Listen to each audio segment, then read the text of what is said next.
دا د لغمان ولایت د مرکز په شمول په بیلابیلو ولسوالیو کې د څه باندې 19 میلیونه افغانیو په لګښت د 9 بابا ښوونځیو د بیا رغونې د چارو د ګټې اخیستنې پرانیسته ده چې سږ کال د پوهنې ریاست سره په همغږۍ د مرستندویه موسسې له لورې بیا رغول شوي.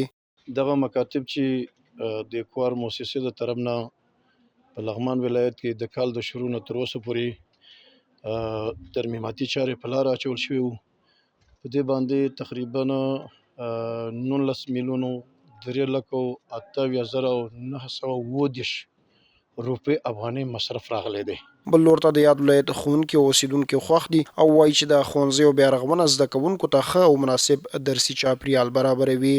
مخکې چې دلته دغه چاردیوالي نه وو، موږ د درې ستونزه درلودل. اول هم دا و چې دلته 3 جریبې ځمکه کاملا غصب سره مخ وو.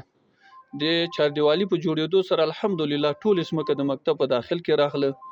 دومره دا و چې هلته شاګردان به راغله، بیا به بریالي شو چې وتښتېد د وخت نه مخکې.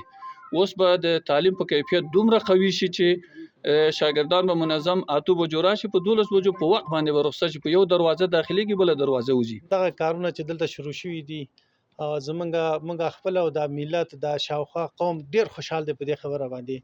او دا آبادی چې په دې امارت اسلامي کې وشو، نو دا په تیر جمهوریت کې د هیڅ توجه د مکاتب ته نه شوی.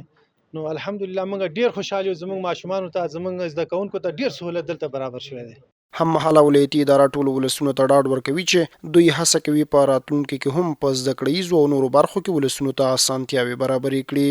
دا بنیادی کار دی چې مکاتب ورغول سو په 50 ولسوالیو کې.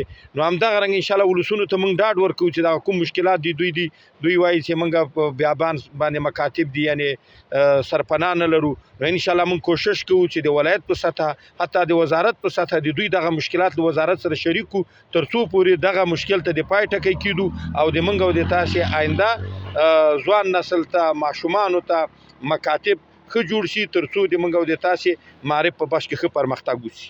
د یادونې ده چې واک ته د اسلامي امارت له راتګ وروسته د امارتي ادارو مرستندویه موسساتو په ګډې همکارۍ بیلابېلې رغنیزې پروژې پلي شوي چې ډېرو ځوانانو ته پکې د کار زمینه برابره شوې.